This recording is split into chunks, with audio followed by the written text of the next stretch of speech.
Hey, everybody, and welcome to a Saints podcast this afternoon. Thanks for joining us once again. Today, we're going to do something a little bit different, right? Oh, definitely. Usually we do program information, like interviews with like teachers and find out what's going on. And I kind of want to get more students involved, right? So, Miss Courtney here is a former student of ours. She graduated, like a year ago, 2 years ago? 2 years ago now, yes. Yeah. So, Courtney, just kind of want to introduce yourself and tell us what you did here at Seward, and we're going to kind of talk about transferring, because I know a lot of people have questions about transferring. That come here for a couple of years, want to go to a 4-year university. So I kind of figured I'd pick your brain about that a little bit. I've got tons to pick about. Hi guys, I'm Courtney. I am originally from Eagan, Oklahoma. I I came here my freshman year, and I got my associate's in health science here. Transferred 2 years later in 19 to Southwest Oklahoma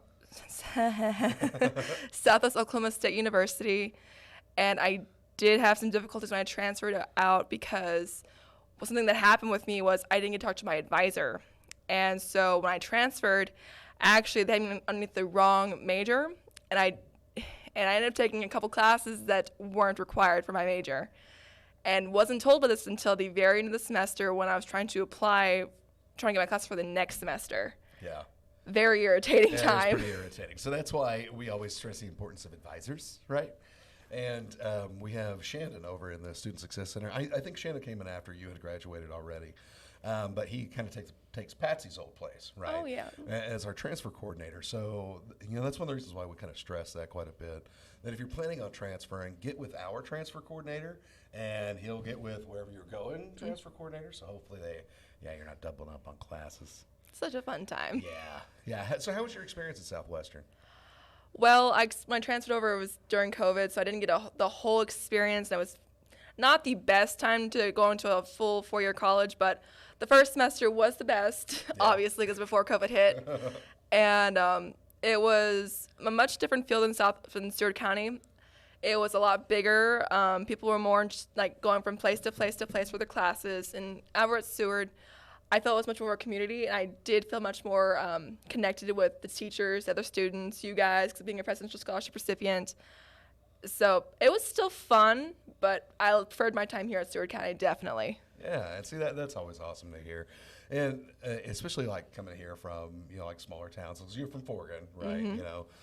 I'm from Hooker, and I don't know if I've told anybody else's story. I know you know. But I went to Southwestern for a little while as well.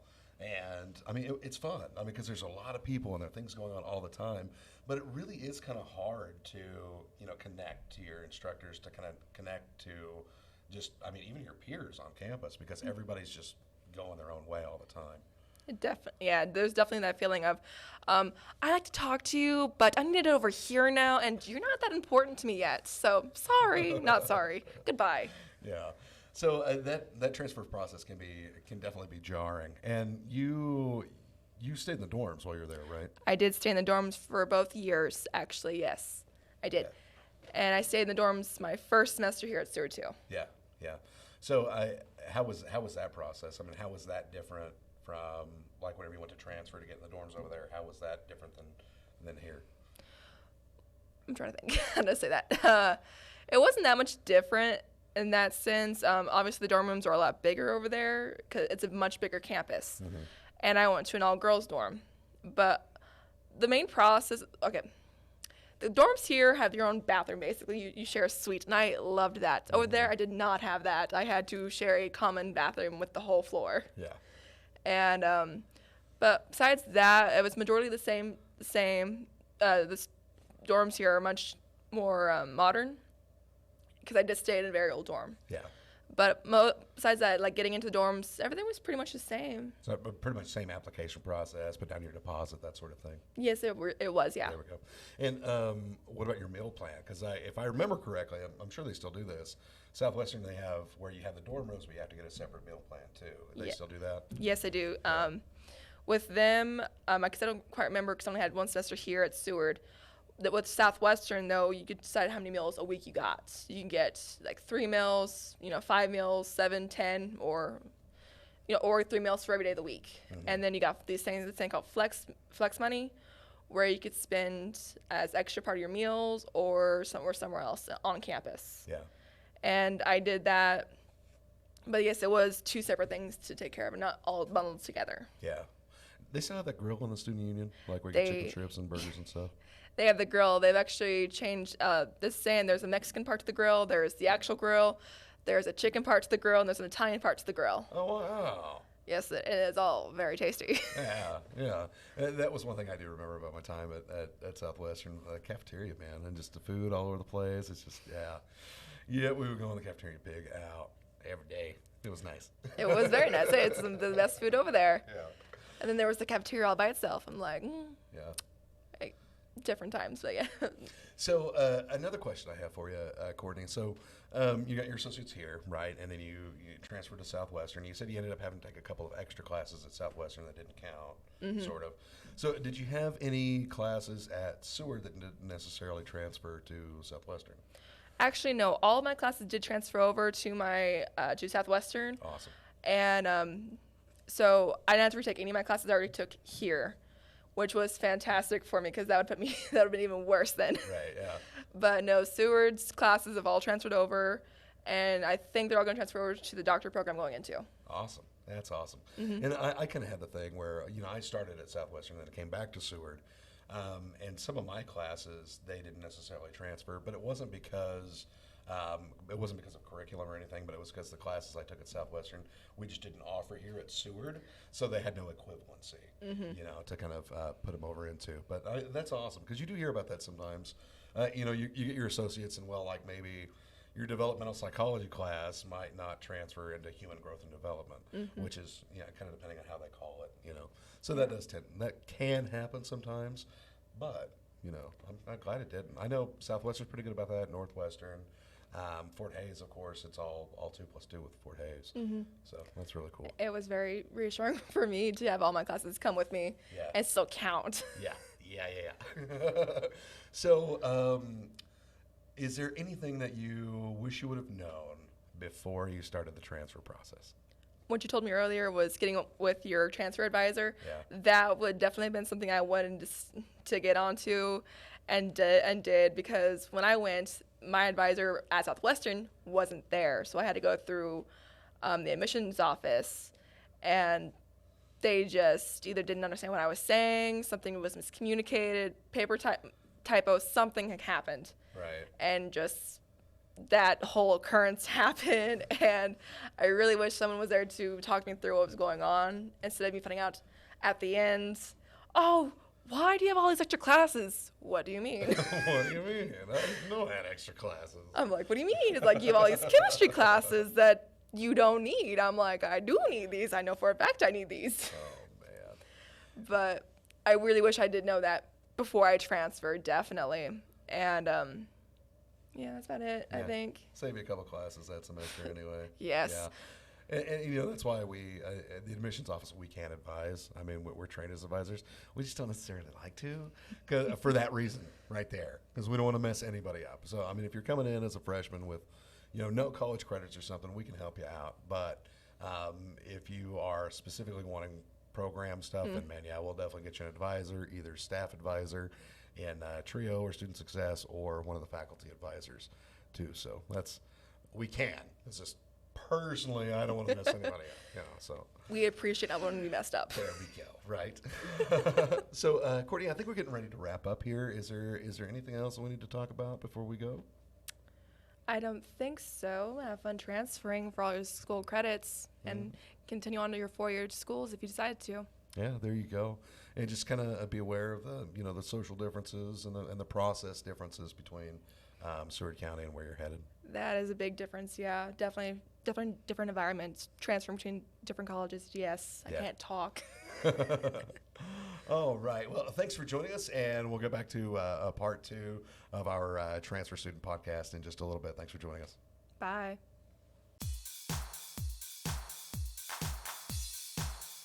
Hey, everybody. It's Eric Volden, Director of Admissions here at Seward County Community College, and welcome back to the Transfer Podcast. We're filming at a little bit different time than we did on the first part of this on the Transfer Podcast. So you'll notice the masks. We're back to the masks. So With me today, I have a former presidential scholar here at Seward County Community College, and one of my favorites. I play favorites. Cambrian Acevedo Sandoval. Congratulations! Thank you. Yeah, I got married while she transferred out. So, Kim, you just kind of want to introduce yourself. Tell us kind of where you're from. Of course, you went here, and then where did you transfer to? All right, so, I'm Camille Sandoval now. Right.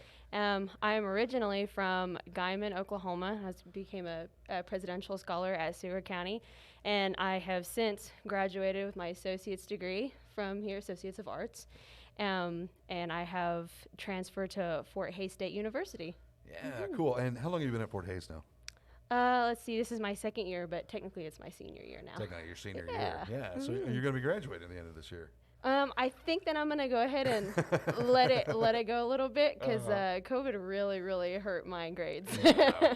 So I'm gonna let it draw out a little bit and probably just graduate in December of next year. December next year. It's just one more semester. It'll be all right. Mm-hmm. So tell us a little bit about your experiences, like whenever you graduated here and then transferring over to Fort Hays. How did that go? Was it an easy kind of getting into Fort Hays and kind of moving up there? How was that whole experience? It wasn't too bad. I was actually very surprised at how easy it was, especially just talking to people, going to talk to you about how to transfer, on getting in contact with the university that I wanted to transfer to. Communication is definitely key. If you want to know, if you have any questions, you have to ask all those questions, and there's no stupid question. So I actually had a really good experience. I definitely, one of the things that I really needed, or what I would recommend, is definitely looking online to see what classes were transfer. I'm in psychology department, so I knew ahead of time that all of my credits would transfer safely from Seward County to Fort Hays, and so looking at those extra classes to see what I could use for extracurriculars and what would transfer with that, and then would help me later on. And it also helped trying to prepare as well, because I ended up I guess they told me, hey, just so you know, you actually need 9 credit or extra 9 or 10 credit hours of math and science. So I was like, well, I'm a presidential scholar. Why not do it at Seward County ahead of time? Right. So that was a really nice thing to do. Yeah, and that's one thing too that we have since you've been gone, because it's like you said, you've been gone for almost 2 years now. Mm-hmm. We have added a transfer coordinator. And Shandon over in the Student Success Center, that's kind of what he does, and he helps students that are preparing to transfer with our articulation. We call it articulation, in higher ed, whenever you're transferring from school to school. So to make sure those classes will transfer in a timely manner. It's like I mentioned this earlier, and I told Courtney this earlier, but sometimes you can lose. You don't necessarily lose credits. You'll never lose your college credits, but sometimes they won't necessarily go into the degree that you're wanting to go into. Right. So yeah, it's something we try to we definitely try to help, and we're definitely easing those kind of transitions. Mm-hmm. How was it like? Because you lived on campus whenever you moved out, right? Yes. Or whenever you moved up to Fort Hays. So how was that? How was it getting used to just a bigger community, a different community? Oh, it was a lot different. I like Fort Hays because I got what I got here at Seward County, that community-based family feel, which is what I was seeking when I joined Seward, and then I was also seeking that when I joined Fort Hays. So, but it was a lot more people. What I had to learn is that I can't just stay in my room. There are so many opportunities for you to go out and to mingle and meet new people, and I know it's a lot scarier because there are more people. But that was one thing I had to learn, like find a community that you will enjoy. There's so many opportunities to meet new people, whether that be you decided to get a new job, or especially a job on campus, like the library or the admissions office.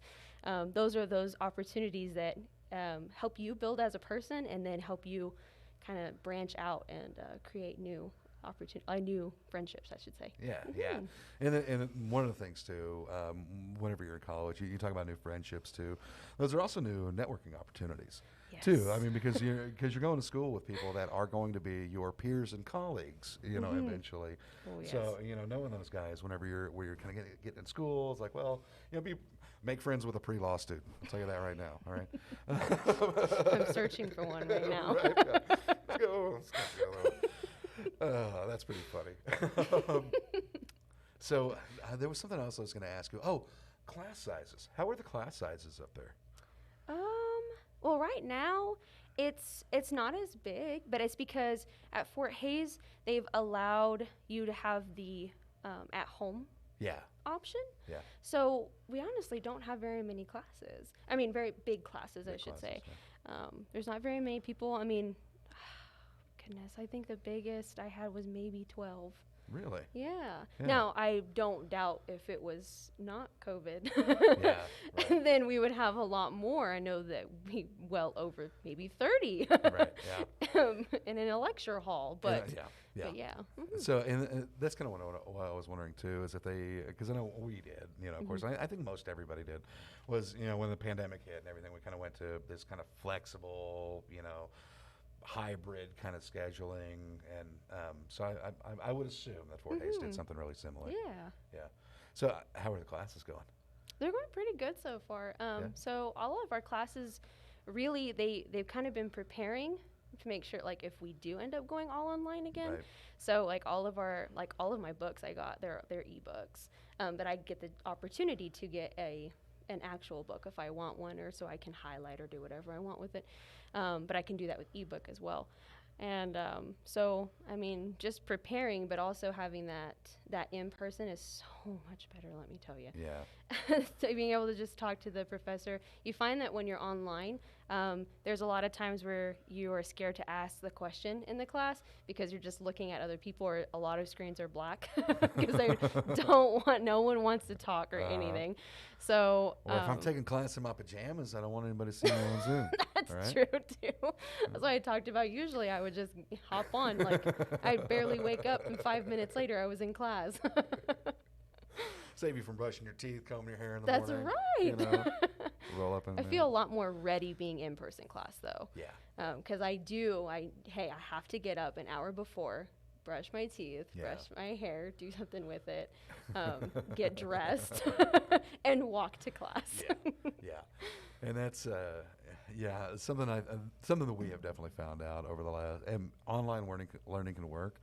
And I know, because that's kind of almost half of my degree was done online, but there's rarely substitute for face-to-face learning, man. There's just something about it where you engage more, you retain more if you're there in a classroom setting, I think. Absolutely. Yeah. So, Camille, do you have any advice for students that are looking to transfer out here in the next year or two? What kind of advice would you give those students whenever they're ready to kind of go off to a 4-year? Communicate early. So don't wait or don't procrastinate. If you're wanting to go to a university, make it happen. So do that ahead of time. Start planning ahead of time. I would even say like a year in advance, just so you can make sure that you have all your credits and everything in place, especially like the opportunity that I got for my last semester. I only had like 9 credit hours that I had left to graduate with my associates. But because I knew that I needed those extra credit hours for the university, then I took that opportunity because I was used to taking 15, 18 credit hours, and now I only had 9. So why not fill that with classes that I don't have to take over there? I can take at my JUCO. Right, and plus for cheaper. Yes. Absolutely. Even if you had to pay out of pocket, it's still a lot cheaper. Exactly. So communicate early. Go and talk to the resources that you have at your community college, or just any college, even if it's not a junior college, if you're looking to transfer from a university to another one, do it ahead of time. Yeah. So very, very cool. So, is there anything else you want to, any other kind of advice, anything else you want to say before we get ready to wrap up here? I don't think so. I No? can think of. We covered about all? I think so. I think so. So communicate early. Yes. Communicate often. And on both sides. Use your resources. Use Communicate your on both resources. Yeah, sides. just Not only. ask Fort Hays or whoever you're transferring to, ask them to. Yeah. Yeah. So there you go. And so if you're getting ready to transfer, I really hope this podcast has been informational. I want to thank you, and I thank Courtney, our previous guest, for just coming in here and helping, because we do get a lot of questions about that. And there's a lot of that anxiety, when you're you're leaving your home college, you're leaving your home area, and going to a 4-year. I mean, there's a lot of anxiety that goes through, and whether or not your class is going to transfer, that kind of thing, shouldn't be one of them. No. So we want to make that as easy as possible. Absolutely. Thank you for having me. Yeah, absolutely. Thanks for coming, Camille. All right, we're going to wrap stuff up for this transfer podcast. Thanks for joining us today. If you have any questions, anything like that, I'm going to put the admissions contact info on the screen here in just a few. And tune in for the next podcast. We're going to be doing these all year long. We got lots of great things planned for this 2022 year. So keep tuning in, and we'll see you next time.